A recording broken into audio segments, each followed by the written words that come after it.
like I said, that are coming in, but I'm going to bring up the two pieces and who will be presenting for the Gateway project. I believe it's going to be Ms. Tia Nguyen.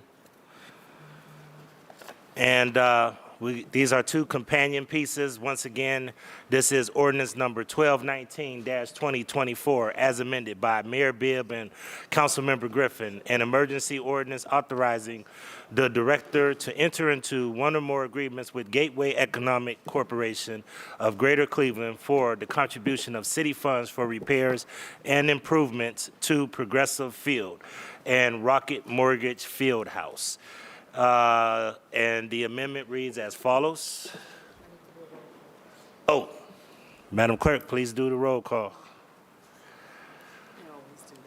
Just jump in. Here.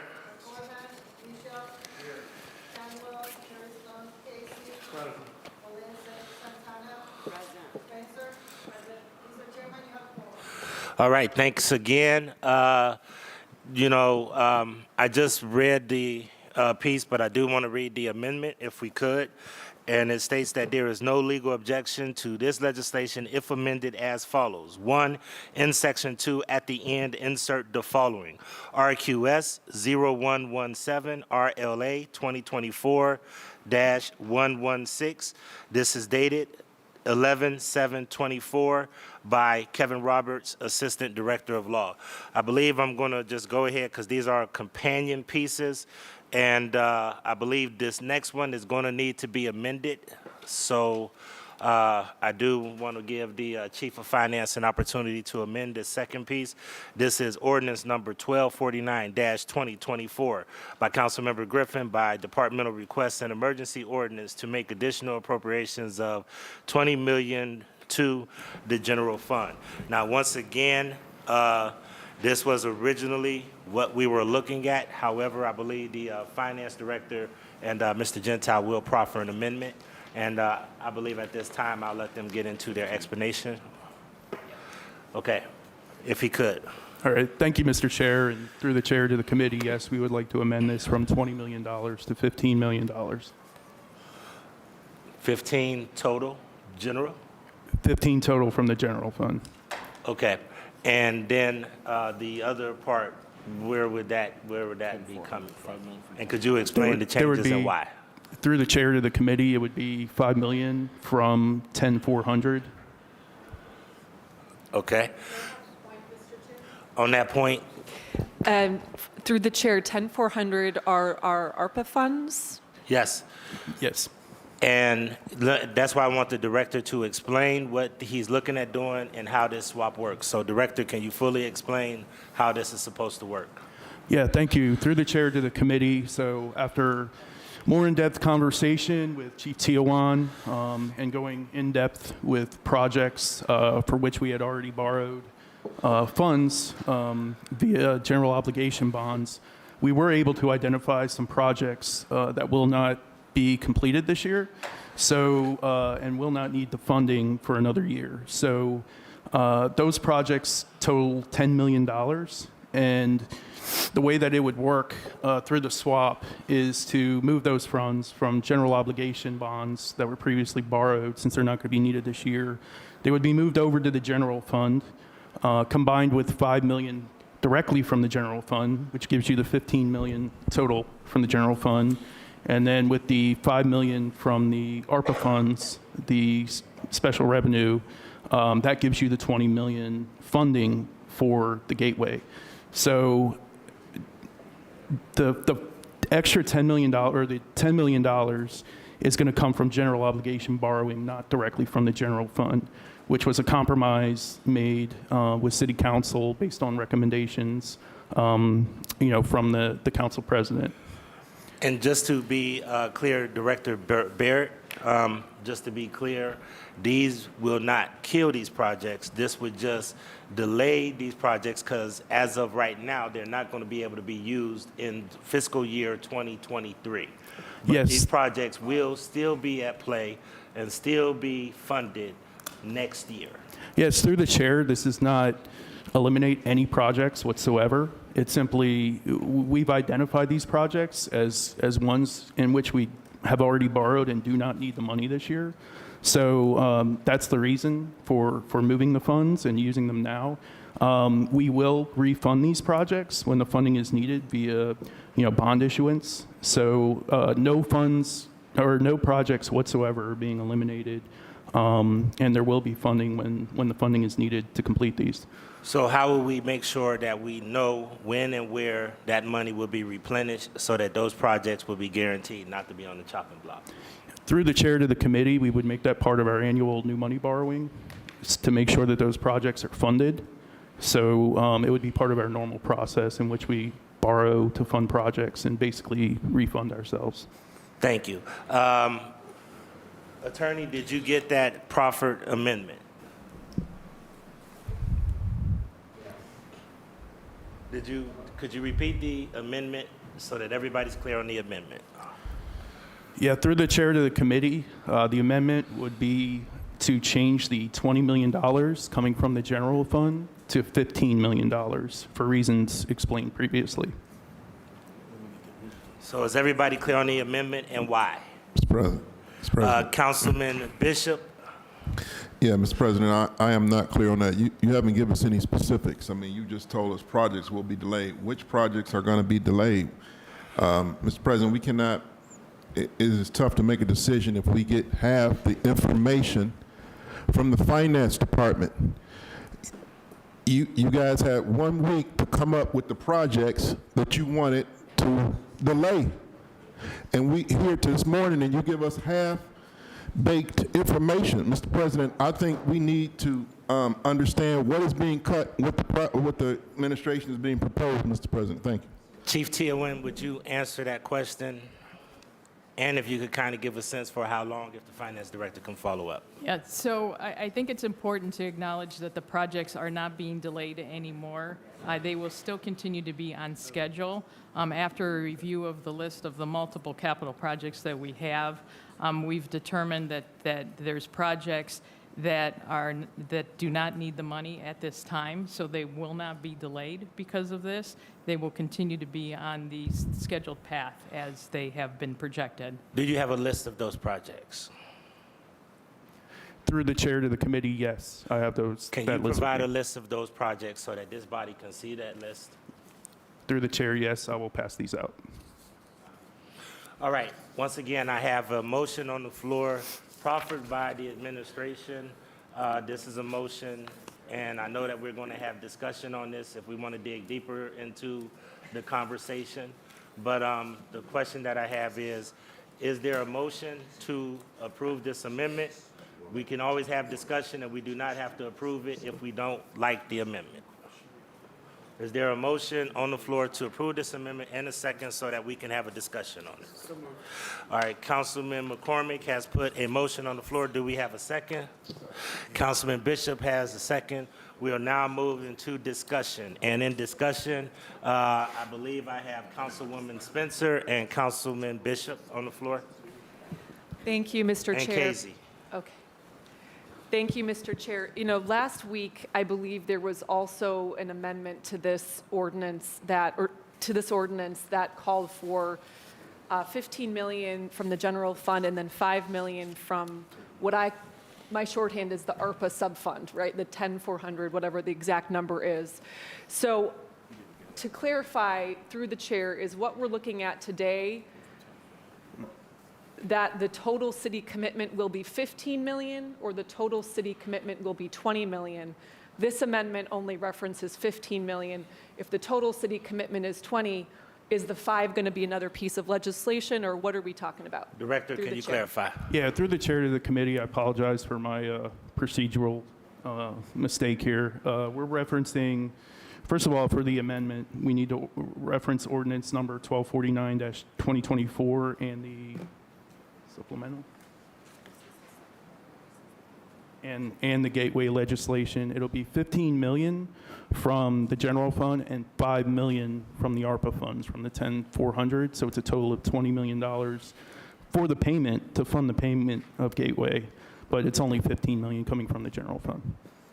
Then, Mr. Chair, I would ask, or through the chair to the administration, why does this amendment only reference $15 million? Through the chair. Through the Chair of Finance, would you guys answer that? Yeah, through the chair to the committee, the $15 million is the 10 million reference from projects that'll be moved over from the general obligation bonds into the general fund via a swap. It's a accounting procedure that we do to move funds around. And the additional 5 million from the general fund would be directly from the general fund, as opposed to the previous plan, which was to have the full 15 million come directly from the general fund. And then 5 million, obviously, from the 10-400. So, Mr. Chair, I think where my confusion lies is this amendment references a total of $15 million. It does not reference a total of $20 million, nor does it specify the sources of, I welcome my other colleagues to help me out here if no one else is struggling. Mr. Gentile and Ms. Teowin, it looks like both of you guys want to give some clarification. Through the chair, the council person, we're doing for the supplemental, we're doing 15 million out of the general fund and 5 million out of 10-400. So that's the 20 million. I think we have that, right? Okay. So to clarify that's- through the chair, why are those both not in this amendment, the ordinance as amended? At least what's on my tablet, through the chair. If I may, through the chair? Yes, if you could. Okay, so you have two companion pieces. One is the supplemental ordinance. That's 1249-2024. So this amendment only reflects the $15 million because that's the part of the funding that's going to be paid for the gateway piece.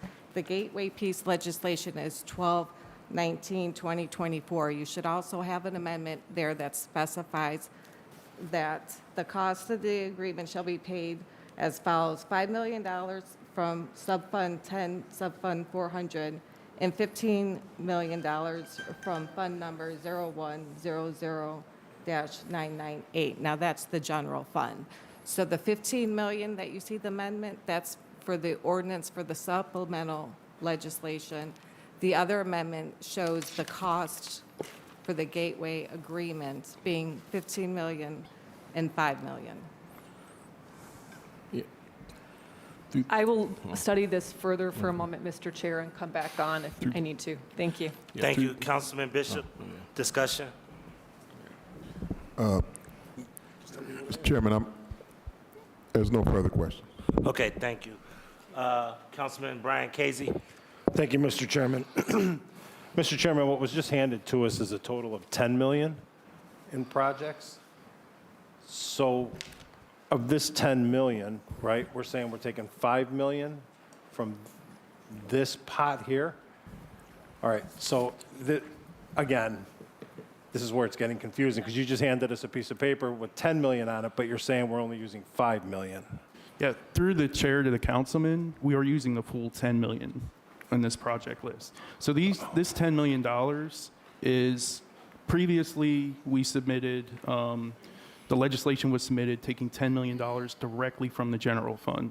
So we've identified $10 million in funding in general obligation projects that we're going to move to the general fund, so it's not coming directly from the general fund. So all $10 million on this list is being used. So you have the $10 million from this list. You have the $5 million from the 10-400 project that we're going to use, which leaves only $5 million to complete the 20 that'll come directly from the general fund. All right, Mr. Chairman, to our finance director, is this $10 million here, are these bond dollars? Through the chair to the council member, yes, they're general obligation bond dollars that will not be used this year. All right, then, Mr. Chairman, to the finance director, who from the bond council blessed the indenture?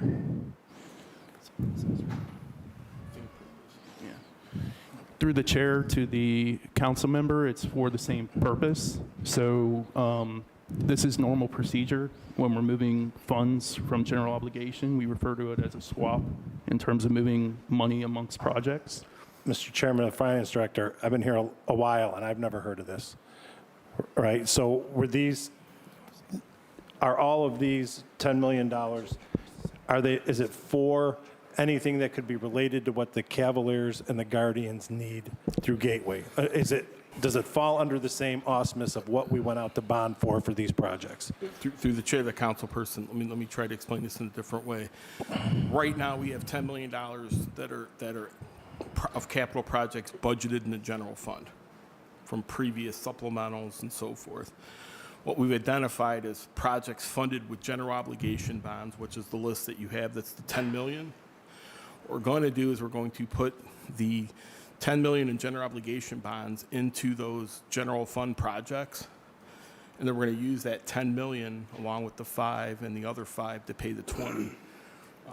But we have to, each general obligation bond has a purpose. There's roadway, there's public facilities, there's recreation. So for the projects we're swapping with the general fund, we have to make sure it's in the same purpose clause to make sure. So we have enough projects in the general fund that we're going to swap these with that meet those purposes.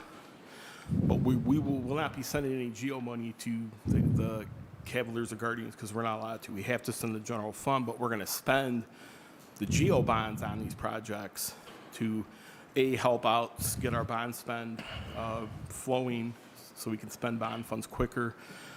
And then later next year, when these funds are needed, we'll go out for a GEO bond issuance to fund these again, these same projects again.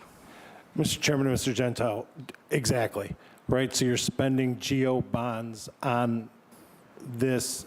The second question I was going to have was where are we going to replenish this? And you're telling me right now that we're going to have to go back out for more GEO bonds in order to replenish this in order to get these projects done, correct?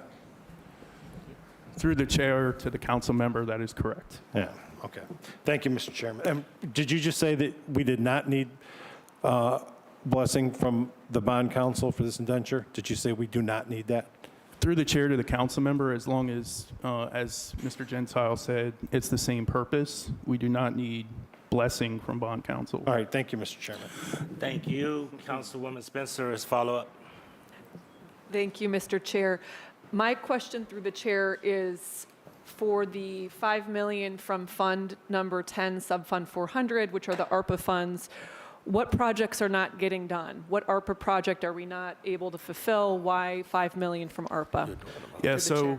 through the chair to the councilwoman, same reason. We identified a project that does not need funding until the third or fourth quarter of next year, 2025. So it's one project that the 5 million, and this has not changed since the last committee meeting we had.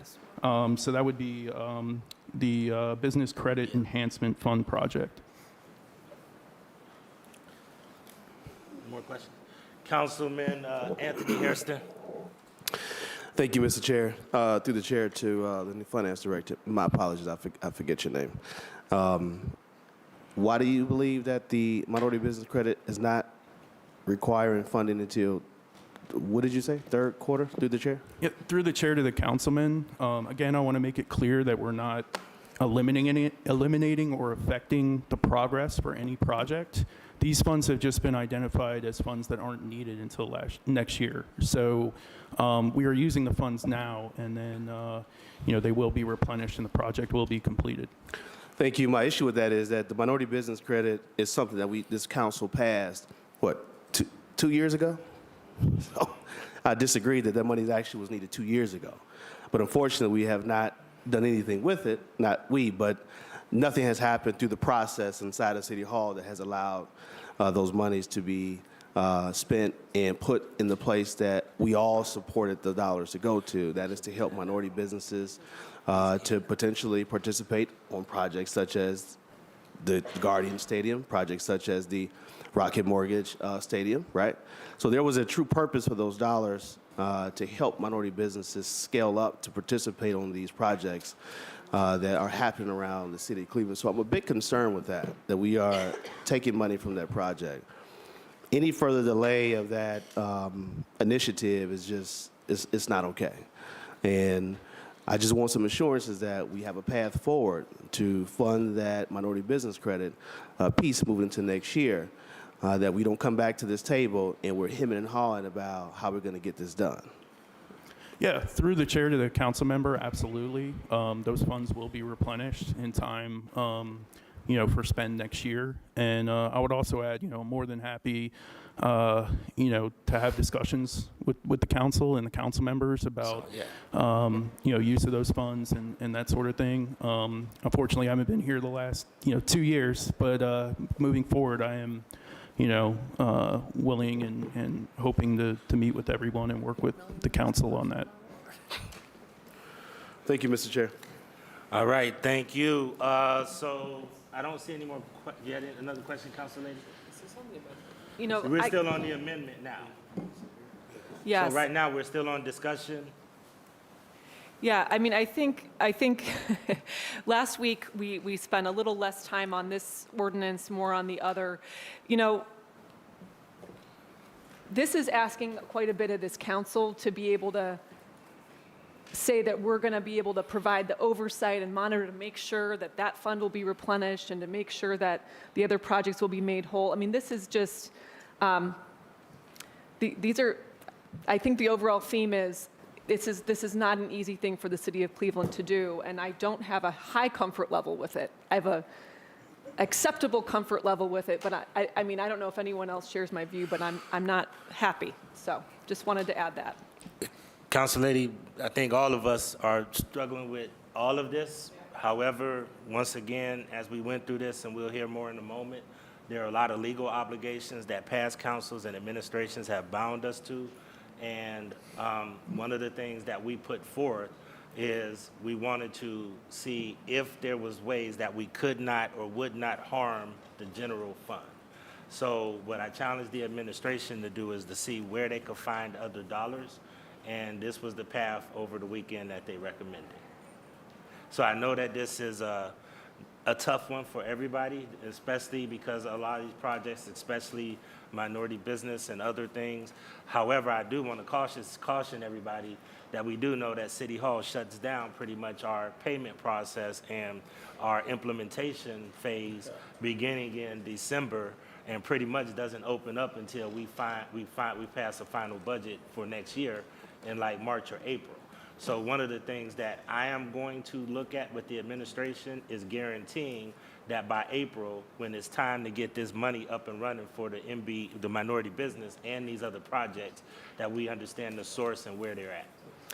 And thank you, Mr. Chair. And that's sort of, I think, my question. Can we additionally amend this to specify a date by which the administration will report back to council on the replenishment of those funds? I believe or the we can. status of the replenishment of those funds? Council Lady, if you want to proffer that amendment, I think you're well within your right to proffer that. I think that's a good amendment. I do want to make sure that we close the door and vote on this first amendment that we have out there first, and then you can proffer that amendment if you would like. And I do like that if we could do that. I think that would be great. Okay.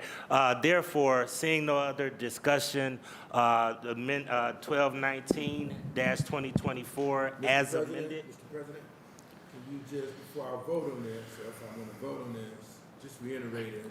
Basically, we're borrowing money from ourselves in order to try to pay for this. We're using approximately 10 projects, or about 8 projects, or 5 projects that the money is not needed in December, and using some of the general fund in order to come up with the 20 million in order to use this money. So a simple way to put this is we're borrowing money from ourselves for the first quarter of 2025 in order to try to pay this 20 million. And then after we borrow from ourselves for the first quarter, that's what Councilwoman Spencer would like, is to put in place that the administration will come back before this council in April in order to assure us and show us where these dollars were replenished so that all these projects can get up and running. Sure. And Mr. Chair. Okay? And then I think a clarifying point by Councilman McCormick. No, Chair, I just one piece of additional discussion on this. I just want to commend the council president for pushing these changes within this ordinance. And it was difficult, with a lot of work between the administration and the council president.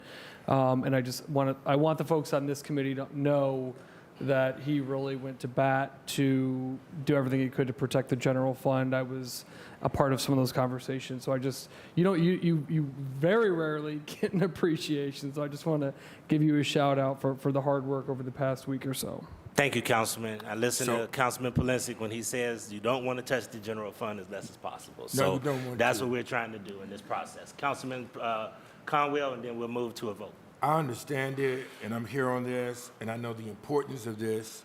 I just don't want to have to ever revisit this again. I just can't, man, because you look at lessons learned, and you make sure that we don't have to revisit this again. So I'm there, and I understand the importance of it, especially in that area, because it brings in Right. a lot of funding, a lot of money for restaurants and the whole 9 yards dealing with the circular economy. So I'm there, Thank you, Mr. President, Councilman. on this. And one of the things you'll hear from Director O'Keefe and Director Tillman, that there's some tweaks to the Gateway Board, as well as some other things that we're looking at that will give council a lot more oversight opportunities for this whole process. So if we could move, Councilwoman Spencer. Are we voting now on the amendment? We're voting on the amendment, Not just the amendment for 12/19/2020, I'm sorry, for 12/49/2024, which is the amendment to the financial portion of the $20 million, as explained by the finance director. So we're voting on the amendment to 1249, and then I will Yes. then move to make an additional amendment to Yes. 1249. Okay. Okay? All right, so all in favor, say aye. Aye. Any opposed? The ayes have it, so 1249-2024 as amended stands approved. Councilwoman Spencer, would you like to proffer an amendment for 1249-2024? Yes, Mr. Chair. I'm not sure where it should be inserted, where to best insert the amendments. I would seek council's guidance on that. But I would like to add an amendment to 1249 that the administration shall return to council no later than April 2025 with an update related to the replenishment of the $5 million from Fund Number 10, Subfund 400, related to the minority business credit. I second that amendment, Chair. So the amendment has been moved and seconded. Attorney, do you have the language for that amendment? Okay, amendment has been moved and seconded. Do we have any discussion on that amendment for 1249-2024 as amended? I have a Councilman question. Casey? Mr. Chairman, Councilman Conwell. Can we just put April 1st on there, put an actual date on it? I would rather it be April the 30th, because April the 1st is when, by law, we have to legally have the finance budget in place. So can we say by April the 30th? All right, April 30th. So Councilwoman Spencer, are you okay with adding April the 30th so that we have a clear date? I just want to give us some time from the date that the budget has to be officially submitted to the state. Yes, I am. Thank you. Okay, so therefore, I will move to any other discussion. Councilman Conwell? Councilmember Casey, he narrated the question I was going to ask you, CP, Council Thank you. President. Thank you, Councilman Conwell. Seeing no other discussion, all in favor of the amendment proffered by Councilwoman Spencer, say aye. Aye. Any opposed? The ayes have it. Thank you, Councilwoman Spencer. We'll move back to the general discussion around Gateway, and I will now turn it over to Chief Tillman, as well as Ms. Benjamin, as well as Ms. O'Keefe, to talk about some of the other things that have been discussed in order to give council a little more oversight of this. And I know that, I think, if I'm understanding correctly, that Chief Tillman will talk more about the board appointment that council will be able to look at, and Chief O'Keefe will talk about potential funding strategies moving forward.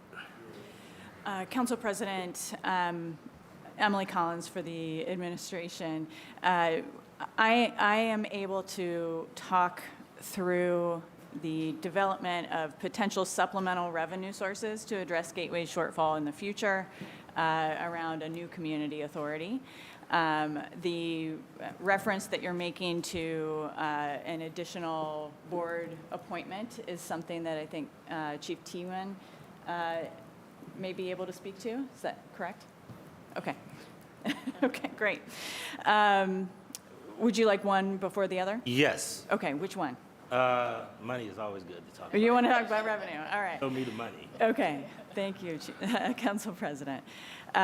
In considering potential supplemental revenue sources to address the Gateway shortfall that you all are talking about now, The administration started discussions with Gateway and the teams around a new community authority that would have the ability to be a strong piece of the puzzle, the financing puzzle, for Gateway, and has the flexibility to adapt to the changing needs and markets over time.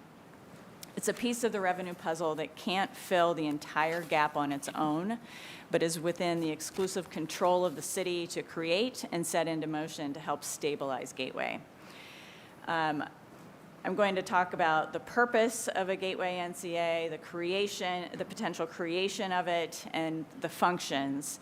Please let me know if there's a point when anyone has a question and would like me to stop, but I'll run through those and defer to our outside counsel, Brendan Heel, for questions about potential time frame, and other detail that you may have questions about. So the purpose of a Gateway NCA is that it would provide an economic development tool to support development in a specific area by collecting charges from consenting property owners or lessees within the area who opt in to the new community authority. Those charges, as you know, can include parking fees, food and beverage fees, hotel and motel fees, charges based on property value can also be included. Those charges are very flexible and can be based on square footage of buildings or other economic activity. Funds that are generated support development in the new community district, so they can be narrowly tailored for a specific use, such as capital repairs to the stadiums. In the case of Gateway, we believe an NCA should support the upkeep of the stadiums. Because surrounding property owners benefit from world-class sports stadiums, as we know, and that gives us the proper nexus between the fees collected from owners and lessees within the downtown area and the use of the funds. As a reminder, though the City of Cleveland can draw and adopt the boundaries of an NCA, property owners within these boundaries need to opt in to charges being levied at their properties. To create a Gateway New Community Authority, we would envision Gateway itself, the Gateway Economic Development Corporation, as the developer required by state law to initiate a petition to create the NCA. As you know, after a petition is received by City Council, Council then issues a resolution on the sufficiency of the petition. A public hearing has to be held 30 to 45 days after the filing of a petition, and Council may consider the ordinance creating that authorizes creation of the NCA. Once created, a new community authority could include a minimum of 7 people with a majority appointed by City Council. The minority of board members are appointed by the developer. And once that board is seated, the NCA board can then adopt bylaws, negotiate with property owners to set fees, and determines how those charges will be spent. The actual contribution amounts and percentages from each property owner in the NCA, while capped by the petition that's heard by City Council, it's determined by a subsequent agreement between the NCA, the New Community Authority, and the property owner that's opting in. The success I'll say this. Recruiting property owners into the NCA will ultimately drive the success of the NCA as a healthy supplemental revenue source. In other words, a Gateway New Community Authority will allow surrounding property owners who benefit from the numbers of people coming in from outside and inside of Cleveland to invest in the success of our teams and the events held at the stadiums to ensure the longevity of their own businesses and customer bases. We see an NCA as a strong tool that can be used to fill some of the gap that we have been asked to fill here and in the future. We don't think that an NCA can be functioning to fill the gap that's before you today with the 20 million request, but it can down the line.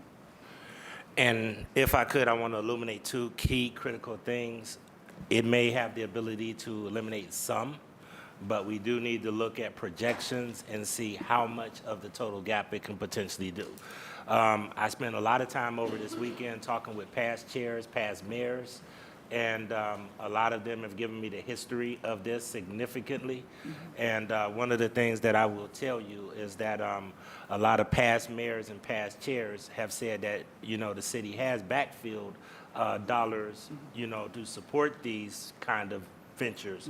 However, what was unanticipated, and I won't say any names, but, you know, you can imagine who I probably talked to, is inflation, cost of materials, cost of labor, and some of those other things that almost rose approximately 8% or more, or 8 times is from what I'm understanding. So it would be good, because this council likes facts, if you guys ever came with information like that, because that might help underscore some of the challenges of why some of these costs got out of the way of the money that we bring in for the sin tax.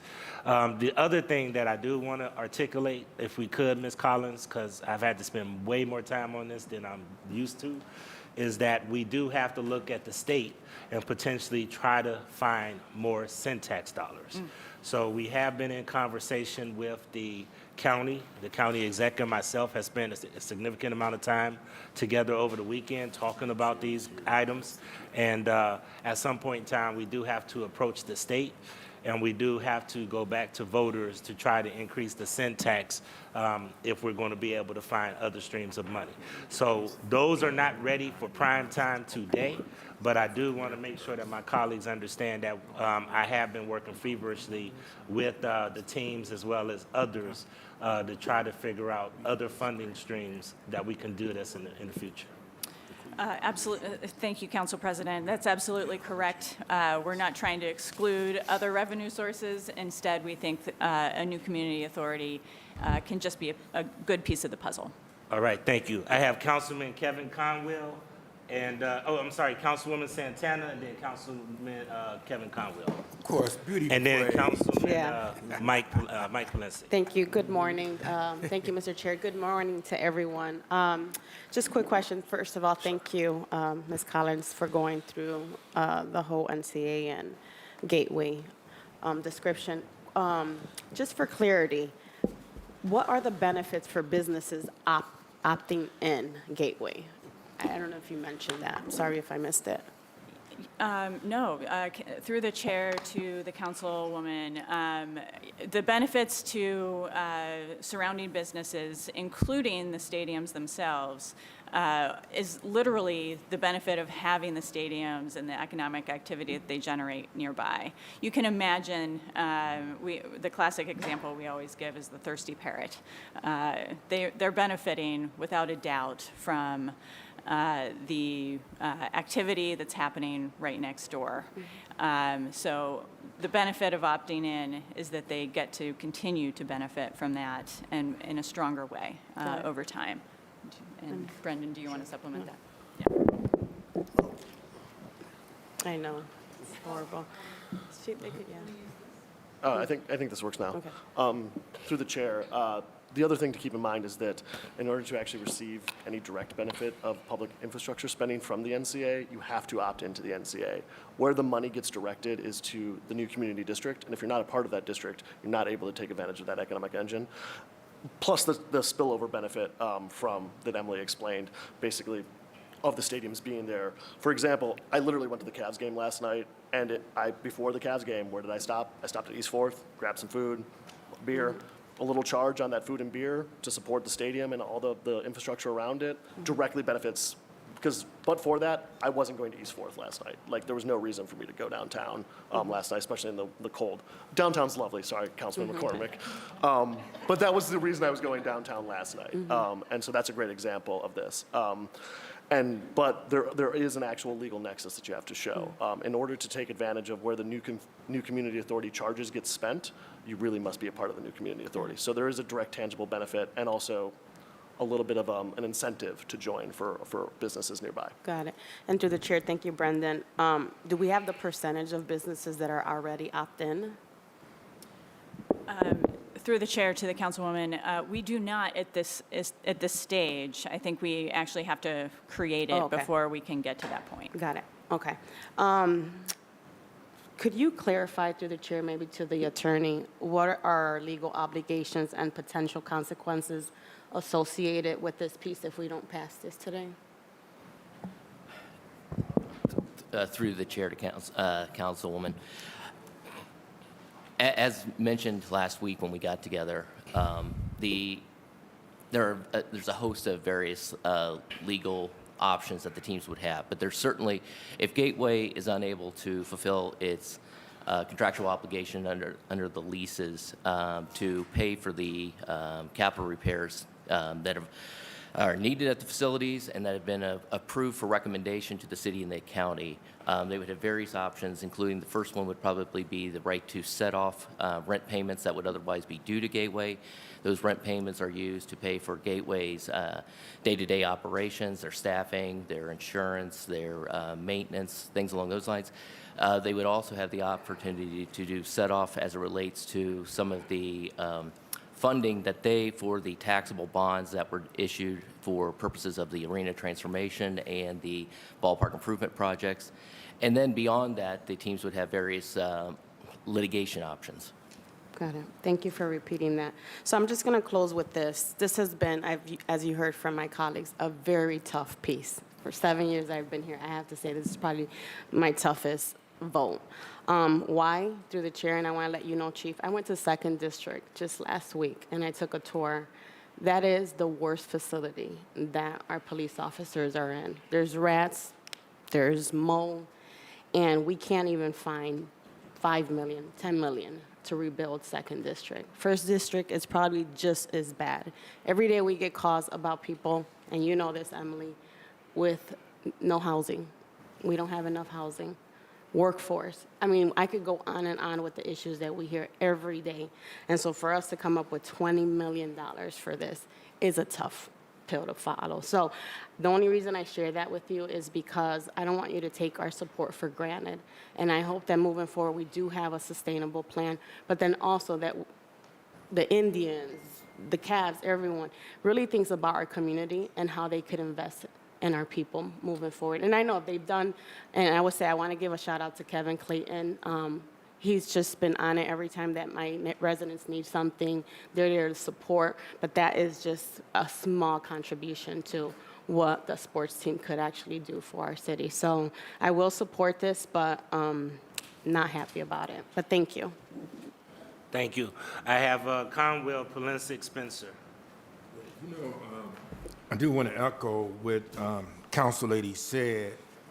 This $20 million hurt. When you look at the Glenville Recreation Center and you look at our recreation centers and the children in my community, there's a lot of abject poverty in the neighborhood, and a lot of times they want to go places like Glenville Recreation Center or Corey Recreation Center just to get away from what they have to deal with at home.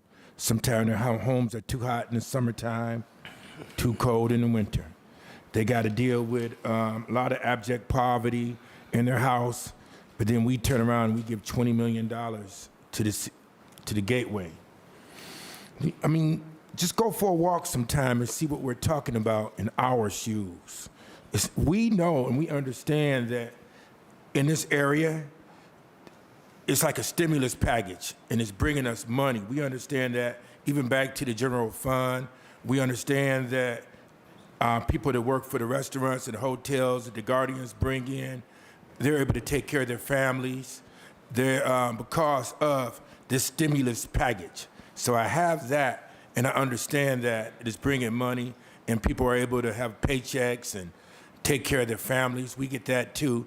But the $20 million that we're thinking ahead, because we budgeted the money, then we can build playgrounds and do other quality of life for our residents in a depressed area. So I get that. It's Tales of Two Cities. And I know we need this, but moving forward and put what I'm talking about over here, I listen to you. I forgot your name, young lady. Emily Collins. Yeah, and it seemed like you guys are putting systems in place, and I was thinking about that. Who is going to control when you put this tax on the businesses? Because it's benefiting the businesses also. Who's going to control it? Are we going to hire a controller, or you just going to give the controller that you have more jobs and responsibilities? And to control costs, and let me finish up also. You need to put in there some preventive maintenance also, because it's not about what you're purchasing, which is going to cost us our replacement, saying, all right, we got $20 million coming in from the city, therefore we can replace this. Sometimes you could do preventive maintenance, and you know that you have a widget, and the lifetime of this widget may be 5 months or 2 years, or whatever the case may be, but you stay on top of that, and you have a preventive maintenance cost there. That's important for me. Also, look at your purchasing and procurement as well. Make sure that they buy merchandise with good quality as well as good pricing. You got to look at cost. You got to control cost. You can't just go to people and ask them for more syntax money. They want to know that you are controlling cost. We'll give you money, but you got to have systems in place to control costs, and that means a lot to me. Through the chair. Ms. Collins. Through the chair to the councilman, I appreciate those questions, and I will turn to our outside counsel to answer part of it. I just want to make sure that it's clear to the committee that an NCA is something that a new community authority allows for the creation of a district where fees can be charged. That's true. That's true. That's exclusively within the control of the city. There's no question that if we want to develop a larger campaign with the county and the state around tax, that's a different story. But a new community authority is one that the city controls, and we have the exclusive ability to do that. It's not a tax, just to be clear. And Brendan, did you want to supplement that?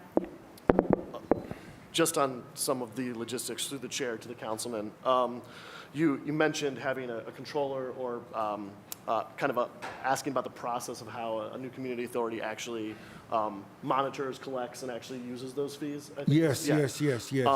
Well, a new community authority is a separate public entity, and as a public entity, it's required to have a treasurer that the board would appoint. It's usually an outside public accounting firm.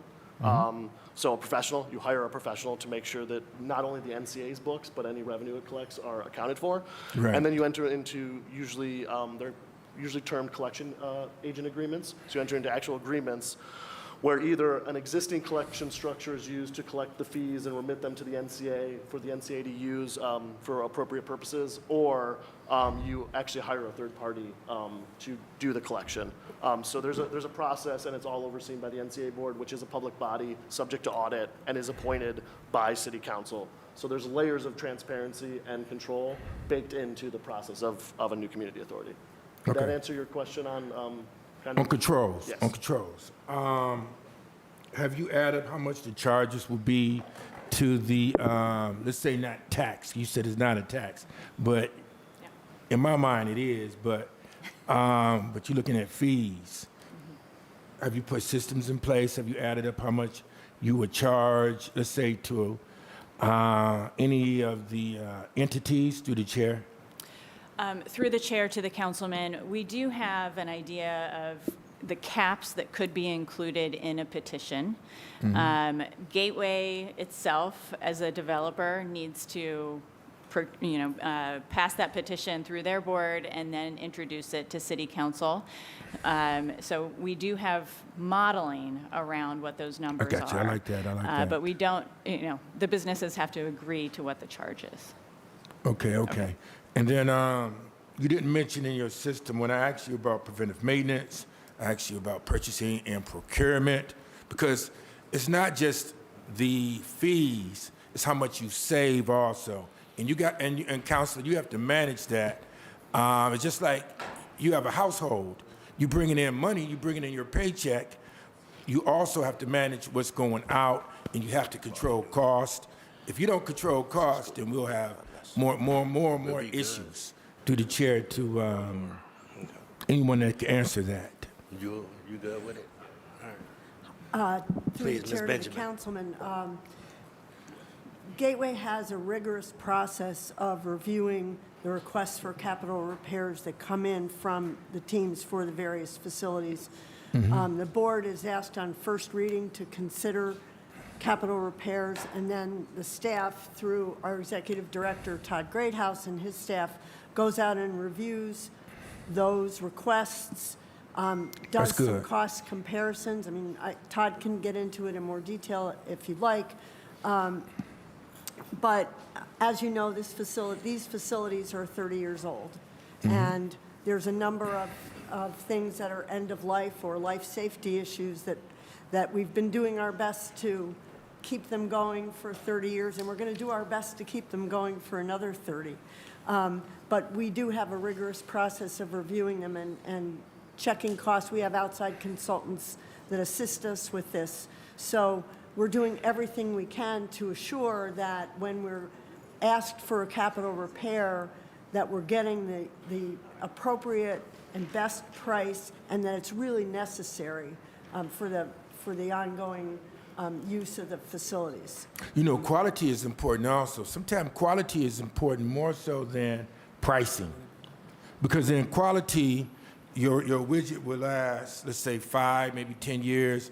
But if you get something that's for a certain price, that it might only last 2 years. So it's quality, service, and pricing when you do purchasing and procurement. Through the chair to the councilman, we agree. Yeah, and create some systems. So you telling me you have systems in place to monitor that? I'm going to ask Todd Greathouse, our executive director, to reply to that question. Yeah, because there's a quality control chart you can have as well. To the chair. I couldn't hear, I'm sorry. Yeah, quality control. Through the chair, as Ms. Benjamin noted, there is a process in place for the first and second reads. Number one, you mentioned the word preventative maintenance, which there's preventative maintenance in our lease. Basically, the teams take responsibility for preventative maintenance. We only act when it becomes capital repair. And again, that's minor and major. Minors under 500, over 500 is major. So there is a process in place. We have project managers that covers each project, and we work hand in hand with both teams accomplishing those projects. And if I could note just one second through the chair, it's not just a handoff of project, here it is, here's what it costs. It's a back and forth with the teams, and we agree to disagree who owns what, and there's savings through that process as well for everyone. Good. You know, and I'm going to close out. Let me say this, Mr. President. You could put controlling cost in your strategic plan. When you meet every 3 months or monthly, you need a report and not wait until 6 months or 9 months down the road. In your strategic plan, when you do your strategy reviews, you could give us a cost analysis, and that could be baked in there, because you don't want to wait until the end. Yes, through the chair, we're in a process of going through another FCA, which will not only tell us the cost of each item or system that is either gone bad, needs fixed, but also it will project out inflation, et cetera. Yep, so we know where we stand. And Mr. President, we need to ask them. The chair is also going to respond. Okay, for this. Please. I was just going to say that an FCA is a facilities condition Condition assessment. assessment. Can you guys bring us your strategic plan? Because all that is baked into your strategic plan, which you telling us. Because we can, and that's your supporting evidence. I'm going to vote for this, but I got to know that you are controlling cost. So I believe that's in the facilities facilities Right. It's in there. conditions assessment. And then also, Councilman, I don't know if I'm you were listening. here, that we also, as a board, we also are going to be working with Gateway so that one of our members will be able to serve and work with them as well. Oh, that's good, that's So good. now Okay. we'll be able to have one of us that will be able to interact and see some of these things and bring it back to the body and be more engaged. Yeah, so, I mean, I'm there. That 20 million hurts when you see children, as I said earlier, and it's my closing, when I see children going to Glenville Recreation Center, and you turn around and we don't have money to do, let's say, replacement for the widgets in the recreation centers or the capital project in the recreation centers. That really hurt. Not just Glenville, but all zone and whatever the case may be, just hurt us a great deal. And so that's just where I'm at. Thank you, Councilman. All right. I have Councilman Mike Polensek, Councilwoman Jenny Spencer. Thank you. Thank you, Mr. Chairman, my honorable colleagues, and to everyone who's here at the table. Is there anybody here from the teams, from the Guardians and from the Cavaliers? Could all of the representatives from the teams and all of the representatives that's in the audience please stand? From the teams? From the teams. I just want to make sure they're here in attendance so they can hear what I have to say. All right, thank you. Thank you. The NCA that Ms. Collins you're talking about, do you have the borders or boundaries for that? Do you have that? Through the chair to the councilman, we do have an idea for what the boundaries should be, yes. Okay, but because we have the Shore to Core, we have all these other. Right. Now you're proposing a third entity, so I'm not even clear about the overlap with all these areas that you're proposing. So again, how that would work is beyond me. To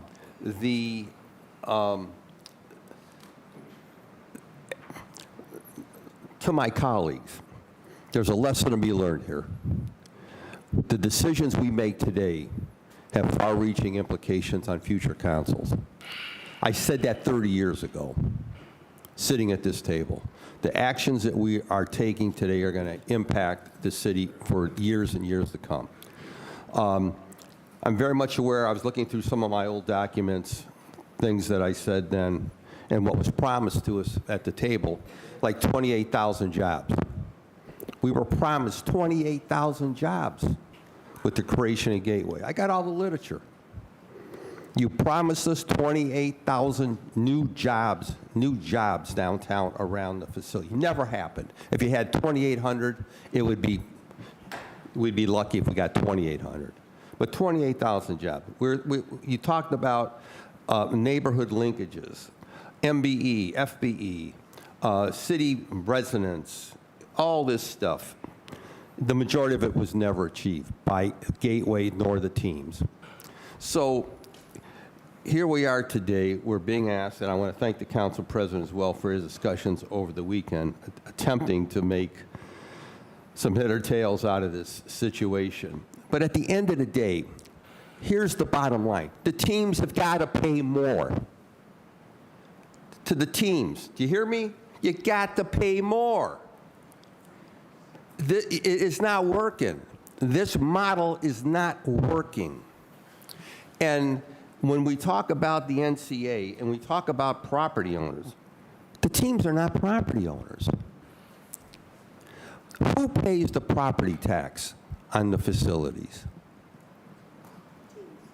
The teams pay the property tax. Talking to the microphone, please direct everything through the chair. To the councilman through the chair, the teams pay the property taxes as part of their rent. Okay. And they also pay the special improvement district charges that are levied on those properties. Okay. But what we've heard at this table is that whatever revenue Gateway is collecting is insufficient. Is that correct? Ms. Collins, whoever, Bonnie Teeuwen, tell me, is it sufficient? So in regard to the capital repairs, because we're sitting at this table, I think it's obvious that they're sufficient. And I do want to emphasize the point that the council president made earlier in regard to the inflation rates for construction material. It's not just Gateway that's experiencing that. It's the whole construction industry as a whole. Our road projects have gone up, any of our facility projects have gone up as well. So that's the challenge that we have right now. So, we're doing our best to identify through our FCA what those future costs are, and so that we have a better handle of what the costs are in the future. Okay. To your point, that we don't want to hand future council, future administrations a bad hand. Okay. But at the end of the day, the city's being asked to pay initial 20, the county's being asked to pay an additional 20. We've heard that ask, there might be additional asks in the future. That's what we're hearing and being told. And so at the end of the day, you've got to figure out how to increase your revenue stream. Gateway has got to figure out how to increase its revenue stream. Has Gateway itself looked at cutting costs? So I'll just say that, as we talked about before, as the executive director talked about, and what they do to review the requests from the teams to ensure that they really are Yes.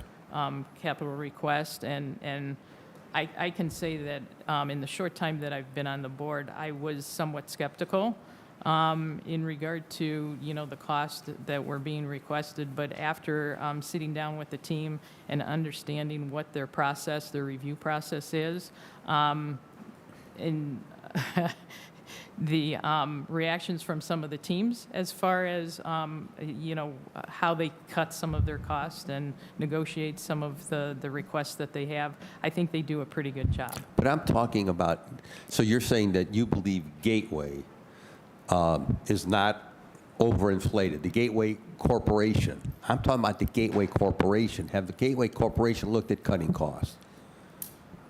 The Gateway Corporation is funded by the rent provided Right. by the teams. It's about $5.5 million a year, and the teams pay that. Okay. So there's, that is, as Scott mentioned, it's real estate taxes and special improvement district fees. It's staffing, which is what, about 10 people? It's security. It's, what else? In maintenance? Maintenance. I can speak to So for two facilities of that size, that's a fairly lean operating budget. Okay. And the teams do review that and beat us up to try and Okay. lower those as well. Well, The chair. the other way, it goes both ways. Maybe you ought to be beating up the teams a little bit more to get more money out of them as well. You heard what some of my colleagues said. So I want to say this to everyone that's at the table, including the teams that are here. You've heard one of my colleagues mention about rec centers. Another one mentioned about the police districts. I could say not only the police districts, I could talk about many of the city facilities, complexes. So here's the challenge that we have at this table, that this council and future council has. We can boast that we are a major league city, that we have baseball, football, and basketball. And we're a major league city. I've heard that. But what we have is minor league neighborhoods and minor league city facilities and minor league services. That's what we have today. And I want the teams to understand that. As I said last time, they've got to really be a partner with this. They got to step up. If they really want to remake Cleveland, reimagine Cleveland, then they got to be partners with us. Because if not, what it is, it just is continuing malaise of poverty, despair, lack of opportunity. And we're trying to balance a budget here. And I want to, again, always commend my colleagues for the work that they have done to try to have a balanced budget and deliver what we need to deliver as best as we can.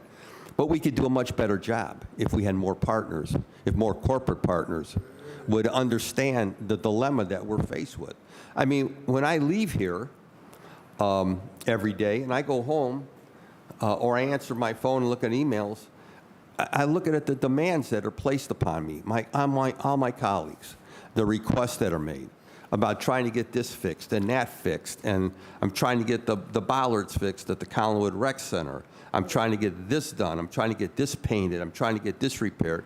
And we want to, and we, at the same time, what you tell us, we want to have these glitz and glamoring facilities for basketball and for baseball. But at the same time, again, our citizens are dealing with minor league facilities, minor league opportunities. That's got to change. That has to change. And I don't know if you really understand that. That's my challenge. That's what upsets me the most around this table today and in this city, is that we don't have the partners that we need to have. And council, and I got to tell you, as a senior member here, this council has done everything it can to cooperate with the administration. And I'm telling you that, Bonnie. This body has done everything it can. It's provided the financial resources as best as we can. We've done everything. We've given you everything what we think you needed, that you've asked for, and at the same time, we're repeatedly asked to go above and beyond the call of duty here. And here again, this is a big lift. This is a big, big lift. And the question is, again, our future council is going to look back and say, what in the hell did they do? Yeah. What in the hell did they do? So, Ms. Collins, I hope you understand, because you're representing the mayor at this table today, that he has the power to bully pulpit. And he needs to utilize it, because I don't believe he has utilized it. And to make it clear to our corporate partners and to the teams and everybody else in this town that they got to step up to the plate. They got to do more. They got to do more. The teams have to do more. The teams have to pay more or contribute to other entities, other initiatives in this city, because if not, we're going to be in this, again, what I call this malaise that we're in today in this city. And it troubles me greatly, having lived here all my life, raised my kids here. We have to be able to do a better job. And the teams have to understand it. So again, Mr. Chairman, I appreciate what you've done, but we're going to have to do some extraction somehow, somewhere. And I'll leave that up to you to figure out where that extraction is going to be. But you just can't keep coming to the table with your hands out. That doesn't work anymore. I want to say to the teams again, you just can't keep coming to the table with your hands out. We need help. We need real partners. And if you partner with us, you'll benefit. I said this 30 years ago. If you really step up, you might not like what you have to pay now. It's either that old saying, either pay now or you pay later. And what's happened, we've been paying later now. What hasn't happened in this city. We're paying later. If the teams step up and other entities step up, you'd be surprised what we can do in this city if we have real partners. If we have real partners who are willing to help us. And I say, make that plea to the teams. Reconsider what you're doing in the city. Reconsider. Become real partners with us. Thank you, Mr. Chairman. Thank you, Councilman Pulisic. Councilwoman Spencer, and then Councilman McCormick will wrap us up. Thank you, Mr. Chair. I want to start with some questions about the new community authority concept. So through the chair to the administration, to Ms. Collins, what is a best case scenario in terms of timing? How long would it take to stand up a new community authority? How long would it take to actually get money flowing into coffers in a theoretical best case scenario? Through the chair. Through the chair to the councilwoman, to answer the timeline for standing up a new community authority, assuming the petition was received sometime toward the end of the year, and considering council's schedule, which I believe your next meeting, other than tonight, is early January, mid-January, the fastest a new community authority could be in place would be late February, early March.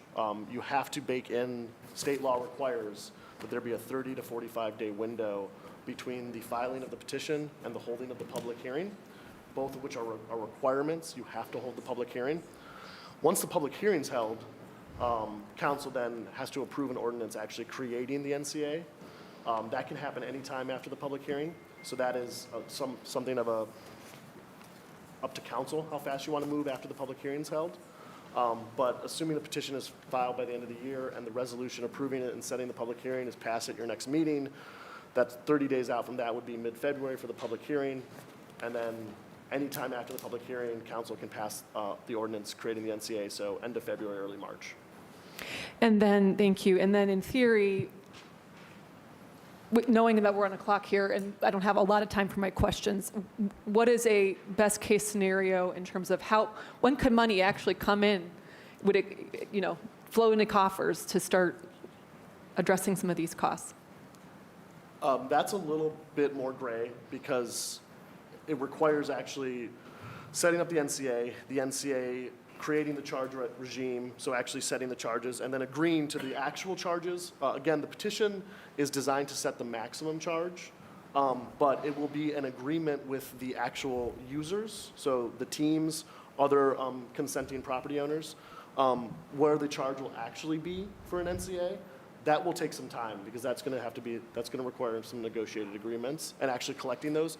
Usually with a new NCA, you give yourself the first year to see what the collections look like, the first year or two to see what the engine actually generates so that you have an idea of how much money you're talking about before you start spending that down on actual projects.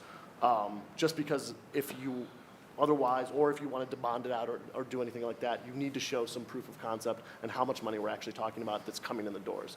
So that's mid to late 2025 when you're actually starting to collect stuff, and when you're actually putting it to use is further down the road, I would say. Thank you for that explanation. So I think right now this is, we're not able to have a concept of how much money an NCA would raise. We don't have that ability yet, nor do we have the ability to understand whether the NCA by itself would fill these gaps. And I don't really, I just want to put a pin in that it's a tool. It may not be a sufficient tool to deal with the overall problem. I do have another question, which is that can a ticket or user fee be included? In other words, could the teams directly participate in the NCA? How might they do that? And have the teams already given an initial indication of were an NCA to be established, how they would directly participate? Through the chair. Through the chair to the councilwoman, we have had initial discussions with the teams, and I won't speak for them, but there's a general understanding that if Gateway is the developer, the properties of the stadiums would be included as the initial properties, right, to kick off the NCA. So the fees that that Gateway would be setting, or I'm sorry, that the NCA board would be setting in agreement with the teams is yet to be determined, which is why we can't precisely tell you what we would be making off of that. So the revenue model is theoretical based on what we know from a model. But that agreement will determine exactly what level the fees would be set at. So assuming the Gateway is the developer and that the stadiums are included within the NCA, then we most likely have team participation, and I will defer to the teams to speak to their level of interest. Yeah, I mean, I think for purposes of today, I would have liked to have had a little bit more comfort that the teams are planning and intending to participate in the NCA and what those fees might be, right? What might be the things that would be applied. So I don't know if we need to answer that question today. I'm just saying that that would have been another step forward that I think would have been beneficial. I don't know if you have... Through the chair to the councilwoman, I'm happy. So I think having Gateway agree is step one, and the teams, and because it's Gateway's property, right? Both of those properties are Gateway's properties. Team participation is something that would flow from agreement that the properties are included. Sure, thank you. I think that's understood. I think we just don't know now. We are not able today at the table to say if and how the teams will participate, and that's okay. I just wanted to clarify that point. And I think what I heard Councilman Polensek driving at and other colleagues is that we need to see that partnership and clarity on this will be very important. I wanted to then pivot to bringing up a topic that was raised last week, which was about additional bills that might be coming due from Gateway. We talked about a $30 million sum, and Mr. Greathouse affirmed that there is an additional $30 million coming up. So I wanted to clarify through the chair, when is that additional $30 million bill coming due? Through the chair.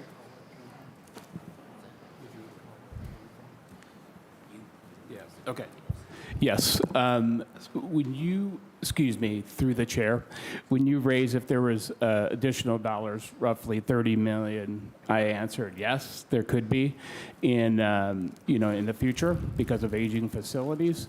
In order to know the numbers is why we're going through the FCA, so we can tell you exactly what that will produce. It will not only produce the number, it will produce the years that work needs to be done. So I would say I would stand on, yes, there's more work to be done, but FCA needs to tell that story. So is there a sense that Gateway will be coming back to Cleveland City Council again sometime in the coming year with an additional ask of dollars? Through the chair. If I could jump in, if I need to, they better not until we find out how we're going to move forward with some stuff. So I think that's a question that we need to answer for ourselves. Until some of these things that you're asking gets clarified, Council Lady, and until we get some real factual information, I don't want to keep on going off of projections. I think we need to have some hardcore facts as we move forward. So I apologize for jumping in, but I just want to make it clear that as long as I'm council president, till I got some clarification on how we're moving forward, it's going to be tough for the teams to come back to me or this council for anything. And I Please appreciate that. proceed I get a if you point. could. I get a point. Councilman Conwell would like a point. Sure. But if you know that, okay, you don't have supporting evidence, but you know that in the long run, that dollars are coming in our way with cost, you got to get ahead of that right now. We'll deal with this, but in the long run, we got to get ahead of that right now. I don't want to get smacked with $30 million in September or October, whatever the case may be. You got to get ahead of that right now if it's coming in our direction. Thank you, Councilman. And that's just where I'm at. I Thank am you. nervous about this, Mr. I President. totally understand, and that's the reason why I'm saying what I'm trying to say to you is that until we get some definitive paths forward, this is really a preliminary conversation with a lot of people that have to Right. have a lot more negotiations. And once we get to that point, I think it'd be fair. What I don't want to do is cause more confusion to an already complicated and confusing process. And it's going to take some clarifying to get the FCA and to make sure that we have some funding mechanisms moving forward. I know what And you're talking those about. are things that I want them to bring to us. Clarification, Mr. Chairman. Yes. Just for clarification, the 30 million, what are we? It's not no, a no, I don't definitive wanna confuse 30 you with million, okay? Last week, Right. somebody brought up, which I think was a mistake, I don't know why, that said that, oh, we could be hit with another 30 million bill in no time flat. And Councilwoman Spencer's point, which I want to make sure we give her the floor again, is how do we, and Councilman Conwell, how do we get ahead of this as far in advance as possible? It is going to be very challenging to get ahead of that until we actually understand potential funding streams and also the FCA Right. is performed. That's when we would do it. Right now, we're just having conversation until we get some of those definitive facts. You know what, Mr. President? Hold on, if I could, Councilwoman Spencer has the floor, and I want to respect her time. I can put people back on, but I do want to give her the But opportunity. Councilmember Joe Jones jumped across my point. Councilman, 1 second. Council Lady, would you like Councilman Conwell to finish his point Please before do. you get the floor? You know what? Councilman I Conwell. kind of disagree with you when you mentioned, when you were talking about numbers, you were going to look at lessons learned, then you were going to move forward. You could forecast, and I know you're forecasting, and so you have assumptions to where we should be at. Now, I don't want to discuss that at the table because I don't want to confuse with this 30 million, but you are forecasting. If you're not, then shame on you. 'Cause I know you know kind of like which direction that we're going in. And we'll talk about that later. But I don't want to, as the council president said, I want to stay focused on this 20 million right now. But I'll do a sidebar with you. And I know you're forecasting. Thank you, and thank you, Mr. President. Thank you. Councilwoman Spencer, you had the floor. Thank you, and thank you, Council President, for your statement. And I agree, I don't want to cause more confusion with this $30 million question. The question of what is factual or not, I don't really, actually, I don't want to spend more time on it, only to say it is my understanding that the Gateway Board has approved additional expenses already. And I don't know whether that is accurate or not. We could probably spend another substantial amount of time exploring that question. It is my understanding that the $30 million is not theoretical or projected, but that is a known number. So, and I think this council has clearly expressed that there's not a lot of appetite to see another bill come due, right, and come back to this table and be right back where we are now. So, you know, we've had plenty of discussion. The risks of not approving this ordinance have been made clear, that there could be a number of difficult, undesirable outcomes. I will also say that the good news is I think everyone at this table has ultimately the same shared goal, which is we want to preserve the life of these facilities. We don't want to be in the business of tearing down facilities, building new. We want to be preserving these facilities. That is clear. The risks of ultimately not passing this piece are clear. What is less clear to me is whether we need to pass it today, whether we need to pass it before the end of this year. And here is why I'm making this point. We still need to work harder. A lot of work has been done. And Council President, the fact that this man did not get a Thanksgiving holiday weekend, all I can say is thank you. I mean, a few of us get to see his work behind the scenes and what that means. Although a substantial amount of work has occurred since last Monday and today, we all still need to work harder.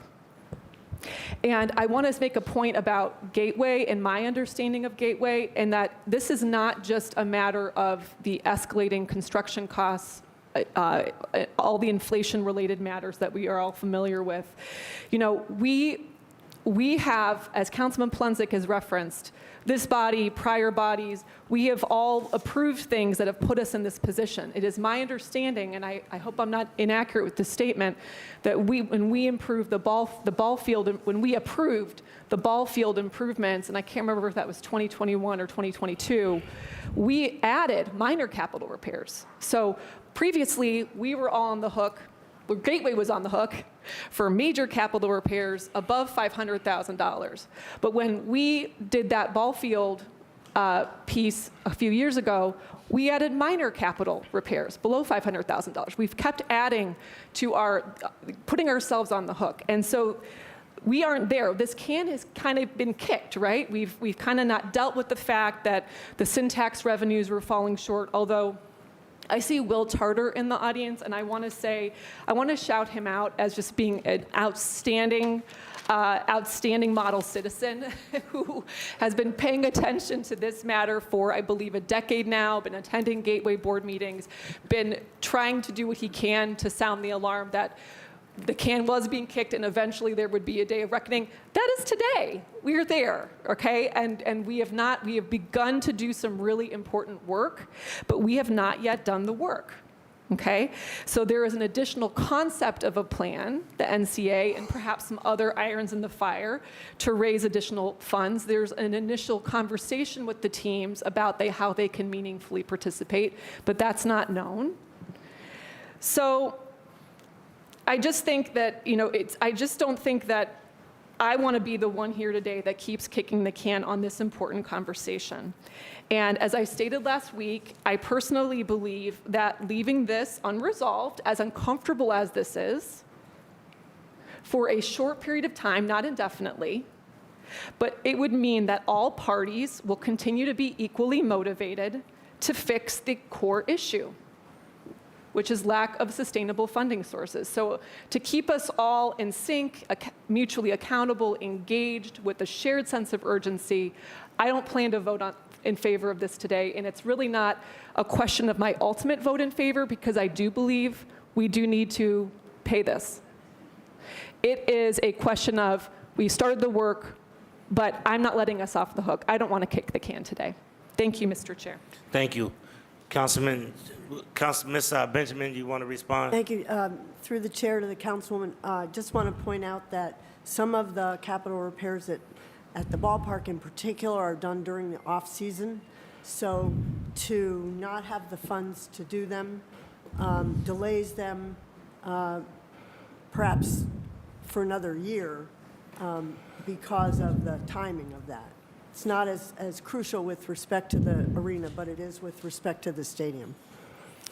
Thank you for that update. Councilman Joseph Jones and then Councilman Kerry McCormick to wrap us up. Thank you, Mr. Chairman. To the committee, thank you for the work that you did over the weekend. I saw you and you were telling me that you've just been working that whole weekend dealing with this issue. And I guess my question is not to belabor, because I know we've been here for a bit and we talked about this last week, was understanding the operation of Gateway and how it's put together and how it's structured.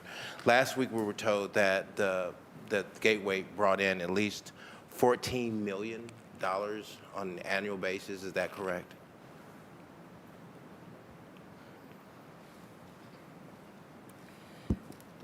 That's not exactly correct, no. Okay. Through the chair.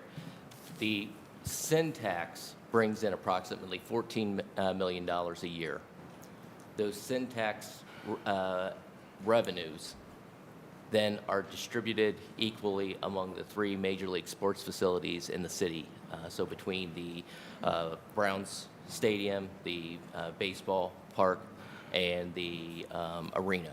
And then of that, essentially $4.5 million approximately for each facility, then those, depending on whether or not they have been, some of the uses of those funds have been allocated for bond funding, those are used then to pay back the bonds, i.e. for Gateway, there was the 2015 bond issuance for capital repairs at the facilities, and then in 2019, there was a second issuance that was used to pay off the 2015 bonds and provide an additional just shy of $40 million for the arena.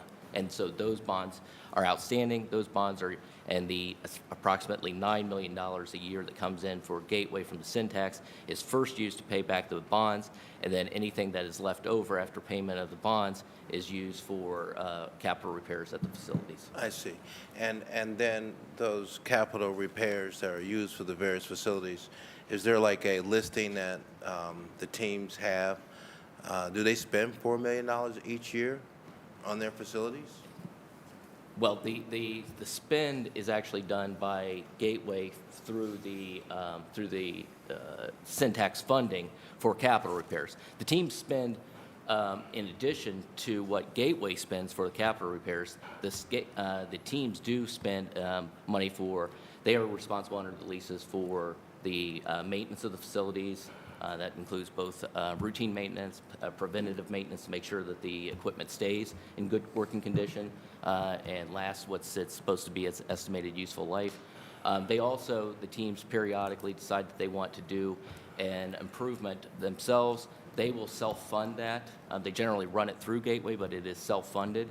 And examples of that would be the Cavaliers recently upgraded their event level space, some of the locker rooms and family rooms, things along those lines.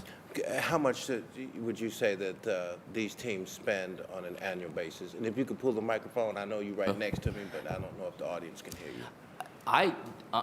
I do not have that handy to say exactly how much the teams have spent on alterations at the facilities. They may be able to directly answer that. I know what we spend on capital repairs, and that was included in the materials that we distributed to the council back in early November.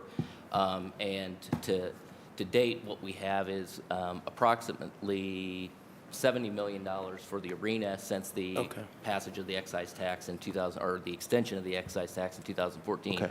Plus, So- we have the other 25 that's I outstanding. see. Can we get someone to tell us how much the teams pay on an annual basis for improvements?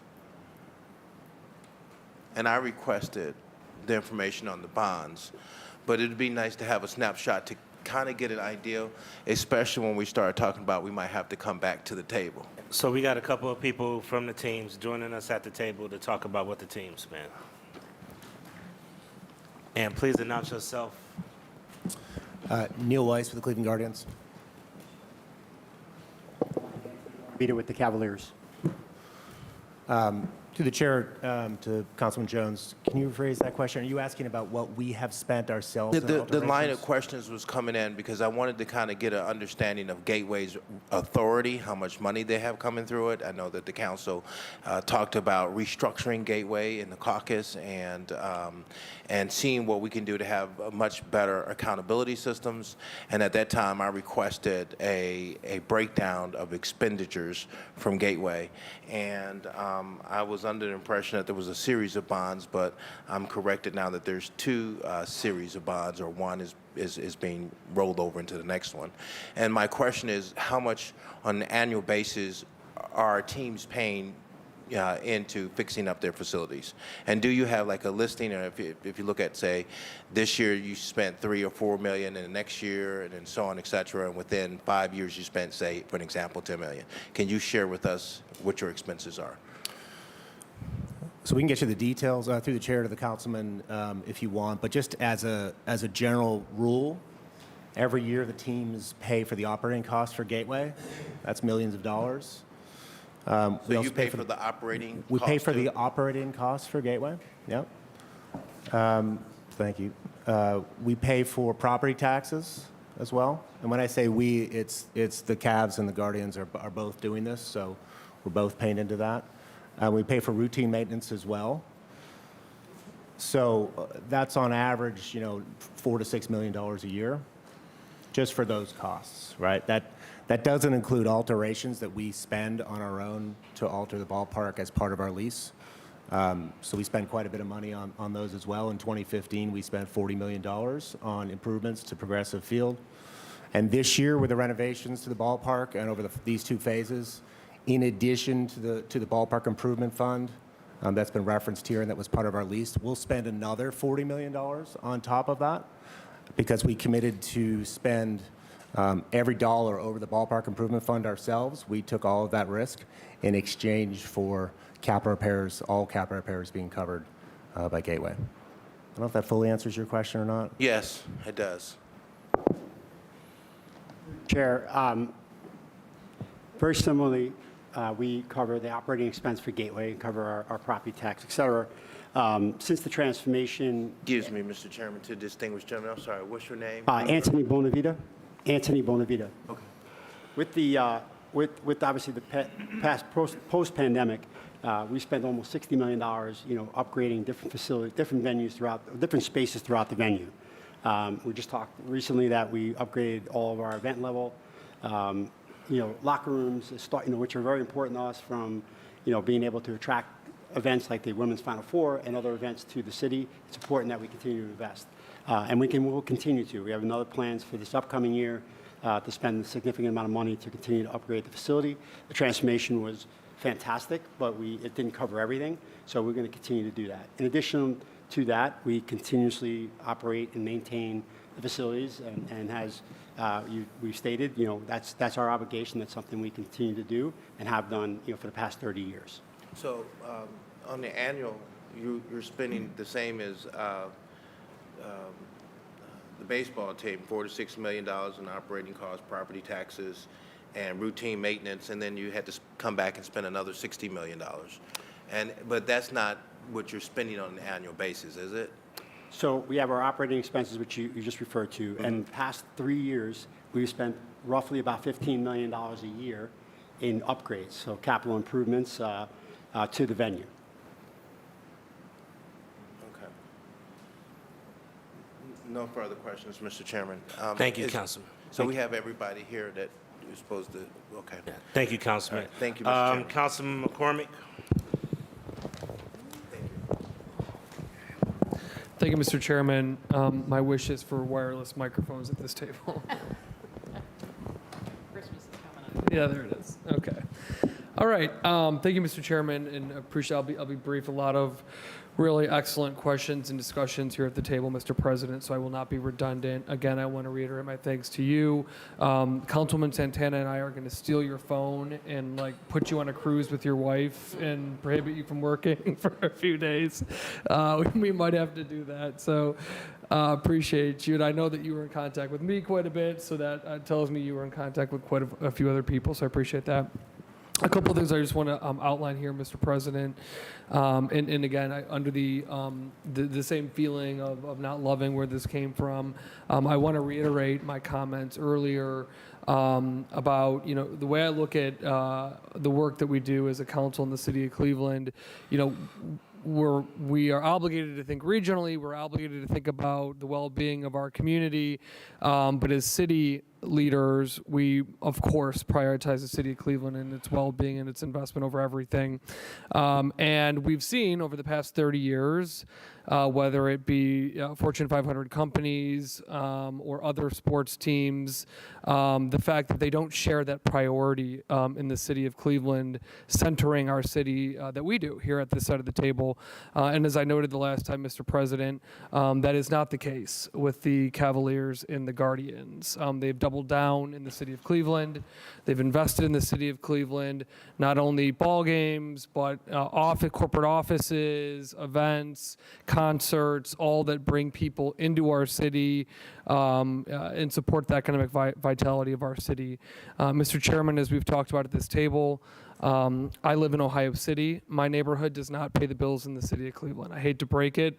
I know some of my Ohio City residents, they pay a lot of property taxes, so they would disagree a little bit with that. But we know that our major job centers are the economic drivers of our city, Mr. President, and provide that critical income tax and property tax that we utilize to plow Ohio City, to send police officers to the neighborhood I grew up in Collinwood, and to do leaf pickup. We don't have that in Ward 3, barely. But in your ward, you guys have it, I think, in West Park. You don't have leaf pickup? Oh, you don't have it. Okay, all right. But anyways, Mr. President, the critical importance of maintaining and supporting our job bases, similar, University Circle is another great example of that produces the revenue that fuels the services that are needed throughout the city of Cleveland is critical. Mr. President, I was not around at the time, and I know that Councilman Polensek was, but from a 30,000-foot view, I think that we could talk about the terms of Gateway originally, but converting blighted surface parking lots and bringing teams into the city and creating all that economic activity, I think is an overall net positive for the city of Cleveland. Again, taking blighted surface parking lots in our downtown core and creating active arena and sports districts, I think has had tremendous benefits for the folks in the city of Cleveland, not only the bars and restaurants and hotels that rely on it, but as we discussed in the transformation, Mr. President, the hundreds of city of Cleveland residents from all over the city of Cleveland that work in the facilities or who are economically tied to the facility. So I kind of want to just paint that larger picture here. We're talking about a major driver of economic viability in the city of Cleveland in a day where across the country, not everybody's investing in cities. And so I really want to shout that out to folks that are intentionally investing in the cities. And I'm not throwing shade at the Guardians here. They're a great partner. But we've seen where Dan Gilbert and his team have double down even further on the riverfront, opening up 13 acres of property that is currently fenced off barbed wire private property in partnership with the city council and the city to our waterfront as well. So we are seeing actors that are investing in our city core. And I think today, while we see others that are not doing that or are trying to not do that, we need to call that out. Because we're here to ensure that people live in the city, work in the city, that we generate revenue in the city, and that the revenue is deployed throughout our neighborhoods. And again, every single day, and we're not alone in Cleveland, we are fighting against forces and actors that are trying to undercut that. So calling out the folks that are not doing that, who are in fact saying we choose to reinvest in the city of Cleveland, is critically important, Mr. President. Mr. President, I would also just note that I fully support this legislation. Again, I appreciate your work to ensure that there are different forms of funding sources to support this. And I'll just say, and wrapping up here, that I look forward to that follow-up conversation that we all know at this table that we need to have. And I think what you're hearing, not only from the council president, myself, and other members of this committee, that is not a joke. That needs to be real, intentional, metric-based work to ensure that, as Councilman Conwell noted, that we are not here with the same situation in a year or 2 years, that we are finding real, sustainable revenue sources to support this. And Mr. President, I look forward to that work. And one of the reasons that I'm so interested in things like the overlays and other tools is because they really generate from those who spend in the district to support the facility. So I think we need to be really open-minded to all of those tools that protect the general fund moving forward and that allow for these economic drivers to exist in the city of Cleveland. And again, you know me, Mr. President, I'm optimistic about every city neighborhood. I think we've got great city neighborhoods, but we have to be open, eyes wide open, that all of our progress is fragile and that we have to ensure that we are prioritizing investment within the city limits and ensuring that we have the tools to do that. Whether folks believe it or not, the downtown progress that we've seen is fragile. These things are fragile. And again, if we lived in a world, Mr. President, where all of the actors out there cared about the well-being of the city of Cleveland, its residents, and investing in the city core, we'd be in a different day. We don't live in that world. So to me, working with those who opt to invest in the city of Cleveland is crucial. It's a great city. More people should do it. But at the end of the day, Mr. President, I think that you have taken the situation. You've done a great job working with the financial models on this one here. There's been a lot of really good questions from members across this table. And again, I look forward to that next step conversation where we identify sustainable funding models to ensure that our residents have an ROI and that we're not tapping into the general fund again. So thank you, Mr. President, and I appreciate all the work to today. Thank you, Councilman McCormick, and I also want to thank all of my colleagues as well as the administration and all of the Gateway folks and the teams for having a spirited discussion on this. I did significant research on this one. I've talked to probably the last 2 out of 3 former mayors. I've talked to several other chairs of the Gateway Corporation. I've talked to people externally and internally to look at every option. Quite frankly, and I thank Councilman McCormick for his statement about how we're going to really roll up our sleeves and really engage Gateway, and we're going to take you up on that offer to restructure and have a council member work closely with you guys, or how that appointment works. We'll work closely with Chief Teowin and Chief Collins. I do want to just make sure that people understand this. We had a caucus meeting around this to socialize this topic. We had a meeting last week, and we had a meeting this week. There's been no shortage of time dedicated towards this effort, as well as several staff members who have sat down and went over this with several of us. You have received an enormous amount of documents from Gateway that I know that many of you have looked at and reviewed, and many of you, like Councilman Polensek, have a lot of history. I don't underscore how tough this is to ask you to do this, but I want to reiterate what Councilman McCormick said. 50% of Cleveland's revenue comes in from the central business district. 25% comes from the area that represents the hospitals, the eds and meds district. A portion comes from the airport. So when we look at these type of things, we also need to look at what else they support. And one of the things that I would really like to work with the finance director is to really look at some point in time the economic impact of these sports teams. Destination Cleveland, I believe, did a phenomenal job of showing and justifying, when they bring in major events, the impact that it has on greater Cleveland.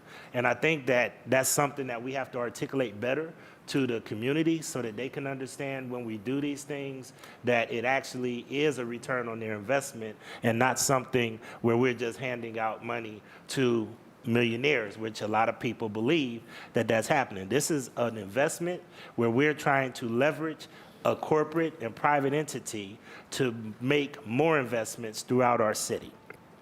I'll close by saying this.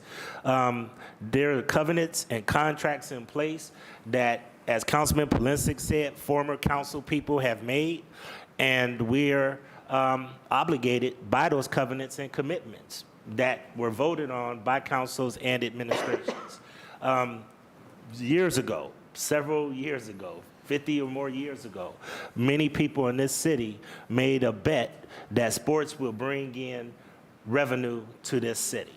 I think that it's high time that we call the question on how much it does help, but at the same time, I do want to make sure that everybody knows that we do have obligations and responsibilities as this body.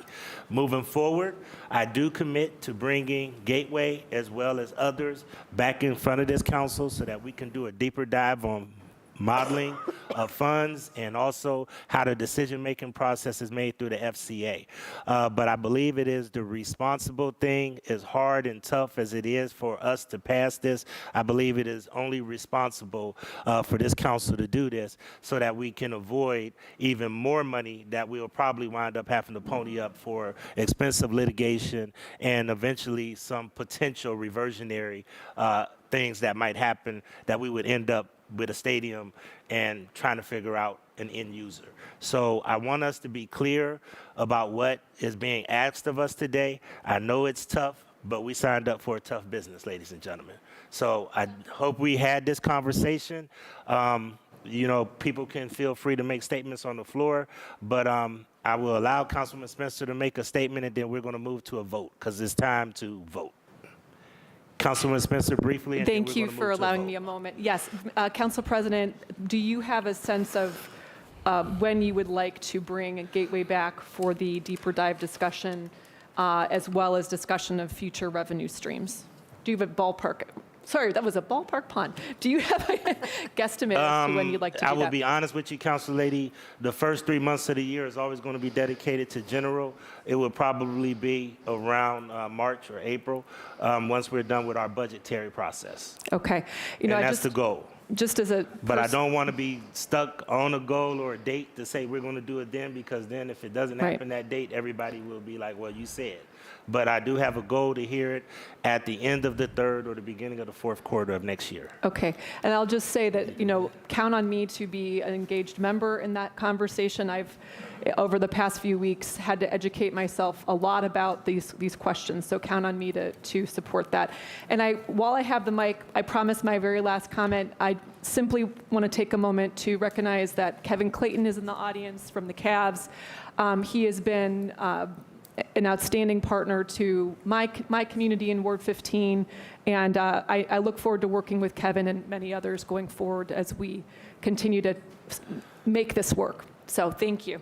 Thank you. And I do also want to acknowledge Neil Weiss. Neil has worked closely with us, and I know that Councilman Jones sits on the team with the Guardians in order to make those kind of, diversity, equity, and inclusion outreach, and I know that he's been working closely with that, so I do want to acknowledge Neil. I do need to make one other amendment, I believe, a technical amendment, and I want to make sure that I cannot make an amendment, but I'm going to give it to Councilman McCormick, and this is pretty much just cleanup amendment, so we need to start an entire new 3 hours of debate. Okay, Mr. President, this amendment being brought forward, the original amendment was done to 1249 to reflect the new financial structure. We have to do the same for 1219. Mr. Chairman, to our Assistant Law Director, is that correct? Through the chair to the councilman, that is correct. This would be consistent with what was discussed earlier that Councilwoman Spencer brought up. Okay. And okay. And to our Assistant Law Director, through the chair, you're comfortable with Section 4 amended as it is stated in this? I'm not to interpret Ms. Collins' handwriting to be any changes? Okay. Through the chair to the councilman, that's actually my handwritten. Your handwriting, I'm sorry, okay. Yes. And again, this is the same amendment that the council members have on the tablet, and it was discussed earlier Okay. on the supplemental ordinance. Okay, so Mr. Chairman, I'd like to propose an amendment to 1219-2024 as follows, creating a new section 4, that the costs of the agreement shall be paid as follows: $5 million from fund number 10 SF400 and $15 million from fund number 010019998. RQS 0117 RLA 2024-116. And then, Mr. Chairman, changing section 4 to 5, and that's all. All right, we have 2 amendments proffered by Councilman McCormick. Do I have a second? Councilman Bishop has seconded. Any discussion? Seeing no discussion, all in favor for the amendment say aye. Aye. Any opposed? The ayes have it. Thank you. 1249-2024 stands approved as amended. We will now move towards a voice vote for Finance Committee regarding ordinance number 1219-2024 and 1249-2024. Ms. Jimenez, can you call the roll? Yes. Yes. Yes. No. No. Yes. Mr. Chair, I'm sorry, point of clarification. I would like to vote yes on 1249 and no on 1219. Duly noted. Please Thank note you. that, Ms. Jimenez. Thank you. Could you call the roll?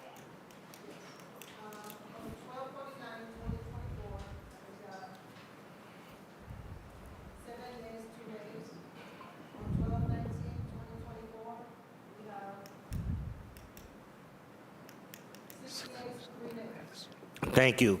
1219-2024 and 1249-2024 will be heard by the full council As this amended. evening. As amended, both as amended will be heard by the full council.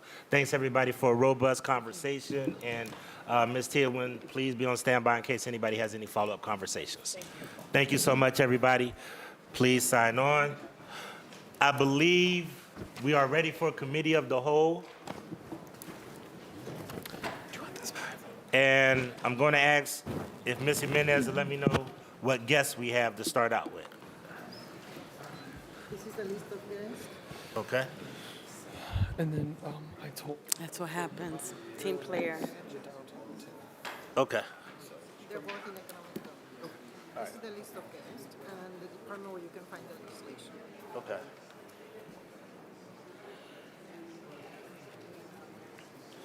Don't we have, who is Kevin Hudson of Levin Group? This is from economic development department. I'm not sure. And then doesn't Conwell have a guest here? He didn't tell me if he did. Check with Conwell so that we can make sure if we got a guest there. He said he did, I don't know. Well done, sir. Yeah, thank you.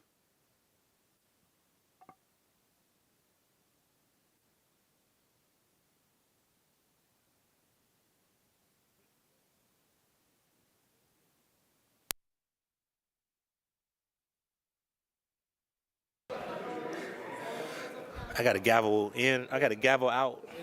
Okay. I'm going to gavel out. The Committee of Finance, Diversity, Equity, and Inclusion is adjourned.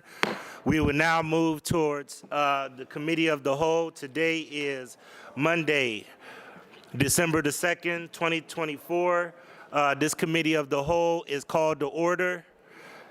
When she gets back, she will call the roll. Ms. Jimenez, please call the roll. This is Committee of the Whole.